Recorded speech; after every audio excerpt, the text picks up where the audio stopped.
안녕하세요. 2000년 전에 이미 완성되었다는 이 구원이 오늘을 사는 나에게는 대체 어떻게 현실이 되는 걸까요?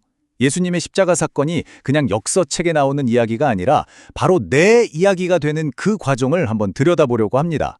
성령께서 어떻게 그 엄청난 시간의 간격을 훌쩍 뛰어넘어서 이 구원이라는 선물을 우리 한 사람 한 사람에게 정확히 배달해 주시는지 그 놀라운 여정을 지금부터 함께 따라가 보시죠. 바로 이 질문, 이게 오늘 우리가 풀어갈 핵심입니다. 한번 생각해 보세요. 2000년이라는 이 어마어마한 시간과 공간의 간격, 이걸 뛰어넘어서 어떻게 과거의 그 사건이 현재의 내 삶에 직접적인 영향을 미치는 생생한 현실이 되는 걸까요? 그 연결고리가 대체 뭘까요? 정답은요, 바로 성령 하나님이십니다. 십자가에서 완성된 구원을 오늘 우리 각자에게 적용하시는 분이 바로 성령님이시거든요. 마치 누군가 나를 위해 어마어마한 선물을 준비해뒀는데 그 선물을 집 현관문 앞까지 안전하고 정확하게 배달해주는 분과 같다고 할 수 있죠. 자, 그럼 이 배달 과정, 이게 뭐 그냥 대충 이루어지는 게 아닙니다. 웨스트민스터 신앙고백에서는요, 이 과정을 구원의 황금 사슬이라고 불러요. 이름만 들어도 뭔가 단단해 보이지 않나요? 아주 치밀하고 안전하게 절대로 끊어질 수 없는 강한 연결고리들을 통해서 구원이 우리에게 적용된다는 거죠. 그럼 지금부터 그 사슬의 고리들을 하나씩 자세히 살펴보겠습니다. 네, 이게 바로 구원이 한 개인에게 적용되는 전체 로드맵, 구원의 황금 사슬입니다. 하나님의 부르심, 유효적 소명으로 시작해서요, 우리의 법적 신분이 바뀌는 칭의와 가족관계가 바뀌는 양자됨, 그리고 평생에 걸쳐서 변화해가는 성화, 끝까지 우리를 붙들어주시는 견인을 거쳐서 마침내 구원이 완성되는 영화에 이르기까지. 이 모든 단계가 성령님께서 우리 안에서 이루시는 하나의 거대하고도 완벽한 구원의 시스템인 겁니다. 자, 모든 것의 시작은 바로 이 유효작 소명입니다. 여기서 정말 중요한 포인트는 이거예요. 구원의 시작이 내가 손을 번쩍 드는 게 아니라 하나님의 부르심이라는 사실입니다. 영적으로 죽어있던 영혼을 성령께서 살리시고 돌처럼 굳어있던 마음을 부드럽게 하셔서 복음에 반응할 수 있도록 만들어주시는 거죠. 이건 마치 죽었던 나사로를 무덤에서 불러내신 것과 같은 하나님의 전적인 능력입니다. 그럼 우리는 그냥 로봇인가요? 하나님이 시키는 대로만 움직이는? 아니요. 절대 그렇지 않습니다. 하나님은 우리의 의지를 강제로 꺾어서 끌고 가시는 분이 아니에요. 오히려 죄의 노예가 되어서 고장나 있던 우리의 의지를 새롭게 회복시켜 주시는 거죠. 그래서 구원받은 사람의 믿음은 억지로 하는 게 아니라 완전히 새로워진 마음에서 나오는 자발적이고 정말 기쁜 선택이 되는 겁니다. 자, 이렇게 하나님의 유효한 부르심에 응답한 사람에게는요, 즉각적으로 정말 눈 깜짝할 사이에 엄청난 변화가 일어납니다. 바로 신분의 변화인데요. 법적인 신분과 관계적인 신분, 이 두 가지가 동시에 바뀝니다. 자, 먼저 하나님의 법정으로 한번 가보시죠. 첫 번째 변화, 바로 칭의입니다. 이건 하나님의 법정에서 일어나는 일이에요. 내가 갑자기 착한 사람이 되었다, 뭐 이런 뜻이 아니고요. 재판관이신 하나님께서 나를 향해서 법정 망치를 땅 두드리면서 무죄, 의롭다라고 판결을 내려주시는 겁니다. 법적인 신분이 죄인에서 의인으로 완전히 바뀌는 정말 어마어마한 순간이죠. 아니, 내가 한 게 없는데 어떻게 이런 판결이 가능할까요? 그 핵심에 바로 전가라는 개념이 있습니다. 좀 어려운 말 같지만 쉬워요.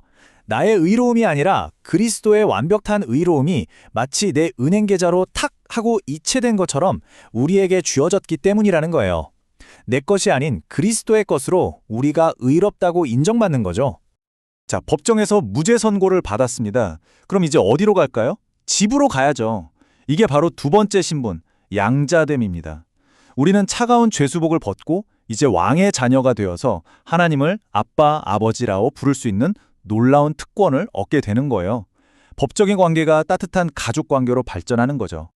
자, 이렇게 우리의 신분이 완전히 바뀌었다면 이제 우리의 실제적인 상태도 변해야 하지 않겠어요? 이것이 바로 성화의 과정입니다. 이건 한순간에 끝나는 게 아니라 평생에 걸쳐서 계속되는 기나긴 여정이에요. 칭의와 성화, 이게 좀 헷갈릴 수 있는데 이 표를 보면 아주 명확해집니다. 칭의는 단 한 번에 일어나는 법적인 신분의 변화예요.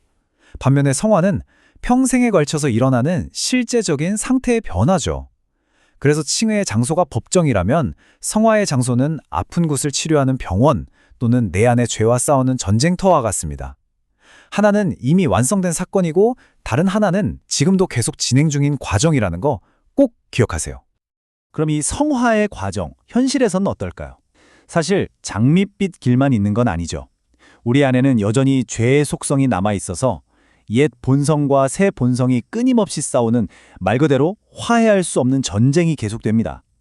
그래서 우리는 자주 넘어지고 실패해요. 하지만 중요한 건 이거예요. 우리가 넘어져 있을 때 성령께서 우리를 일으켜 주시고 결국에는 조금씩, 아주 조금씩 그리스도를 닮아가게 하신다는 사실입니다. 그럼 이 싸움의 과정에서 선한 행실은 도대체 어떤 역할을 할까요? 이건 정말 중요한데요. 선행은 구원을 얻기 위한 조건이나 입장권이 절대 아닙니다. 그건 구원이라는 나무에서 자연스럽게 열리는 열매고요. 우리가 정말 구원받았다는 걸 보여주는 확실한 증거입니다. 근데 우리가 이렇게 매일 넘어지고 싸우다 보면 문득 불안해질 때가 있잖아요. 나 이러다가 구원에서 탈락하는 거 아니야? 하는 그런 불안감이요. 바로 이 불안한 마음에 신앙 고백은 견인이라는 아주 강력하고 든든한 닻을 내려줍니다. 이 질문이 핵심을 정확히 꿰뚫습니다. 한번 생각해 보세요.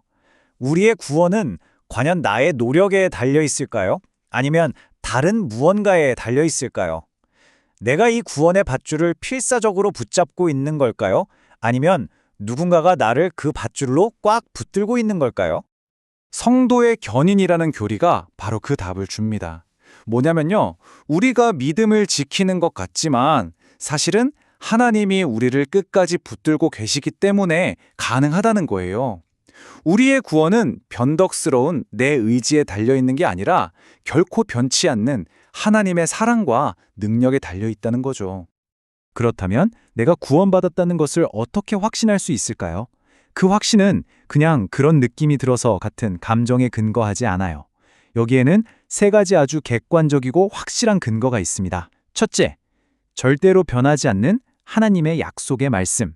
둘째, 내 안에서 너는 하나님의 자녀야 라고 증언하시는 성령님. 그리고 셋째, 더디지만 분명히 변화되어가는 내 삶의 열매, 바로 성화입니다. 여기서 정말 위로가 되는 사실은 이거예요. 우리의 감정이나 확신의 정도는 때때로 흔들릴 수 있습니다. 어떤 날은 충만했다가 어떤 날은 바닥을 치기도 하죠. 하지만 그건 우리의 주관적인 느낌일 뿐, 우리의 구원이라는 객관적인 사실 자체는 결코 흔들리지 않는다는 겁니다. 자, 이제 처음으로 다시 돌아가 볼까요? 십자가에서 완성된 구원을 성령께서 오늘 나에게 배달해 주셨습니다. 그러니까 우리의 구원은 지금 배송 중인 상태가 아니라 이미 내 이름으로 도착 완료된 선물이라는 겁니다. 오늘 내용을 마무리하면서 이 질문을 스스로에게 한번 던져보면 좋겠습니다. 하나님이 다 이루셨다는 칭의에서 오는 그 엄청난 안도감, 그리고 이제 내가 거룩하게 살아야 한다는 성화의 책임감, 여러분의 신앙 여정에서 이 둘은 어떻게 균형을 이루고 있나요? 한번 깊이 생각해 볼 만한 아주 중요한 질문입니다.